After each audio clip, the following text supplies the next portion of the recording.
भाजपा के वरिष्ठ नेता व विधायक डॉक्टर कमल गुप्ता ने आज हिसार में पत्रकारों को संबोधित करते हुए कहा कि किसानों की बेहतरी के लिए तथा किसानों को स्वावलंबी बनाने के लिए मोदी सरकार ने कृषि विकास को नई दिशा प्रदान की है। सरकार बिचौलियों को समाप्त करना चाहती है और न्यूनतम समर्थन मूल्य को समाप्त नहीं किया गया है। तो हमारे बुलावे पर आए, मैं आप सबका अभिनंदन करता हूं, आप सबका स्वागत करता हूं। आज की पत्रकार वार्ता एक किस्म से किसानों पर ही है।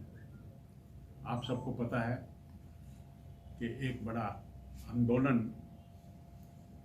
किसानों के नाम पर शुरू हुआ है और उसमें भी जो भारत सरकार ने किसानों के पक्ष में 3 कानून बताए।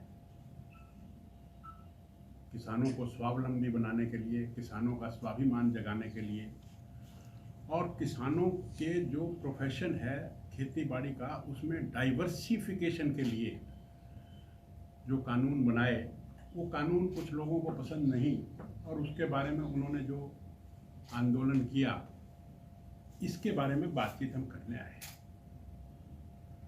तो मित्रों, मेरा कहना ये है कि जब से देश आज़ाद हुआ तब से लेकर और जब से मोदी जी की सरकार आई तब से लेकर अब तक जो किसान भाई काम करते थे उसमें विकास नहीं हो पा रहा था।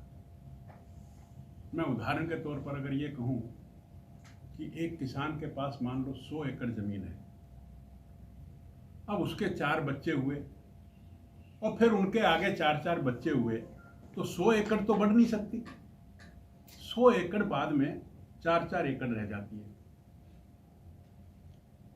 तो किसान जो है हमारा, वो गरीब होता जा रहा है। तो जब तक हम उसको उसकी डेवलपमेंट के तरीके नहीं बताएंगे या उसमें कोई उसका रास्ता नहीं दिखाएंगे तो उसकी डेवलपमेंट नहीं होगी। एक गांव में पहले 100 लोग थे, आज उस गांव में 1000 लोग हो गए और उनकी खेती बाड़ी की जमीन अगर उतनी की उतनी है, हमें उसको डेवलप करने के लिए उसमें डाइवर्सिफिकेशन करनी पड़ेगी। जैसे हमने पहला कानून बनाया कि किसान को पहले अपना सामान बेचने की आज़ादी नहीं थी, ये आज़ादी हमने दी।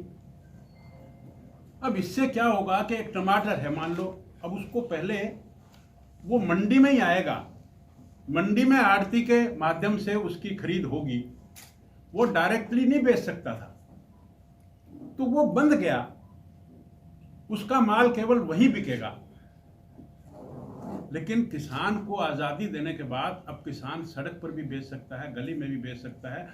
और मेरा अभिप्राय ये है कि अगर एक किसान के पहले घर में वो अकेला था और आज उसके परिवार में 16 लोग हैं, तो वो 16 लोग अलग अलग से बिजनेस करें ना।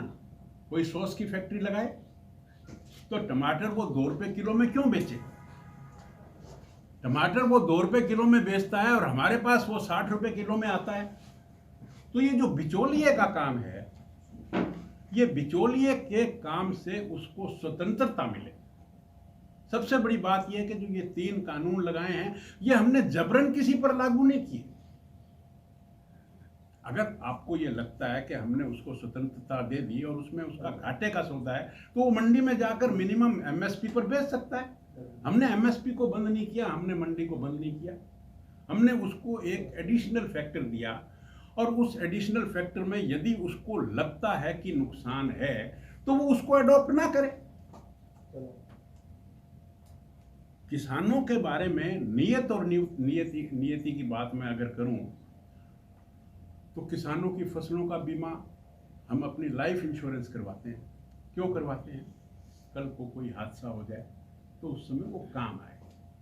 एक स्वाभिमान से जीने का, अगर आप इंश्योर्ड हैं तो आपके अंदर स्वाभिमान है। मतलब जैसे ये जन धन योजना में 12 रुपये का हमने जीवन सुरक्षा बीमा योजना चलाया। देखिए, सवाल 12 रुपये का नहीं है, 12 रुपये भरने के बाद हमारे अंदर जो एक कॉन्फिडेंस आया, बात उसकी है। कॉन्फिडेंस क्या आया? मान लो किसी परिवार में कोई अनहोनी हो गई, तो हम सब लोग ना डीसी की तरफ, एमएलए की तरफ, मंत्री की तरफ, सरकार की तरफ देखते हैं और एक दयनीय भाव से ये कहते हैं कि भी इसको कुछ मदद मिल जाए।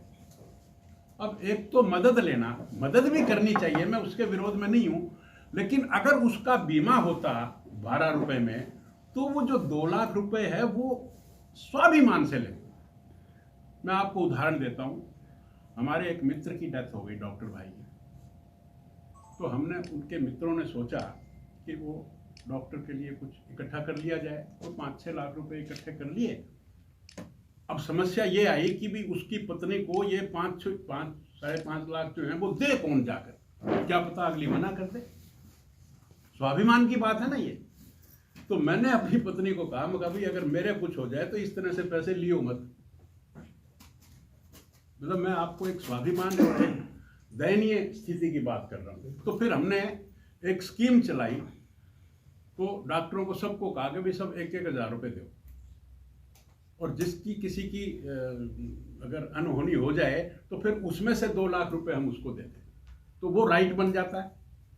तो ये जो फसल बीमा है, फसल बीमा में खराबा होता है, कभी मक्खी लगती है, कभी ओले पड़ते हैं, उसमें अगर हमने एक प्रीमियम देकर उस फसल का दिया और फिर वो खराब हुई और फिर उसका हम क्लेम करें, तो वो किसान के स्वाभिमान की बात है। हमने देश की आज़ादी से लेकर आज तक हमने किसानों के स्वाभिमान को जगने का प्रयास ही नहीं किया, उनको हमेशा दयनीय स्थिति में रखा।